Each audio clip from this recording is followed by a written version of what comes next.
Francis Assisi ശിഷ്യരോട് പറഞ്ഞു, നമുക്ക് സുവിശേഷം പ്രഘോഷിക്കാൻ പോകാം. അവർ രാവിലെ തന്നെ സുവിശേഷം പ്രഘോഷിക്കാനായി യാത്ര തിരിച്ചു. ഒരു പട്ടണത്തിൽ നിന്ന് മറ്റൊരു പട്ടണത്തിലേക്ക്, തെരുവോരങ്ങളിൽ നിന്ന് തെരുവോരങ്ങളിലേക്ക്, ചില സ്ഥലങ്ങളിൽ എല്ലാം ഇവർ യാത്ര തുടങ്ങി.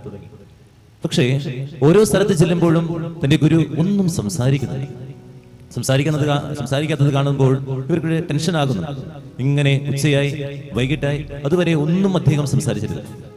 തിരിച്ച് ആശ്രമത്തിലേക്ക് ചെന്നപ്പോൾ ശിഷ്യർ ചോദിച്ചു, നമ്മളിങ്ങനെ നടക്കുക മാത്രമേ ചെയ്തുള്ളൂ, തെരുവോരങ്ങളിൽ ചന്തസ്ഥലങ്ങളിലേക്ക് ഇങ്ങനെ നടന്നു, എന്നാൽ ഒരു വാക്കുപോലും അങ്ങ് ഉരുവാടിയില്ലല്ലോ, എന്താണ് ഇതിന് കാരണം?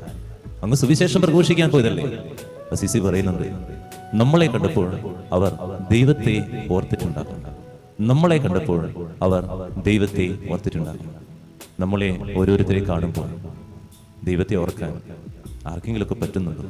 അതാണ് ധനഹാ തിരുനാൾ.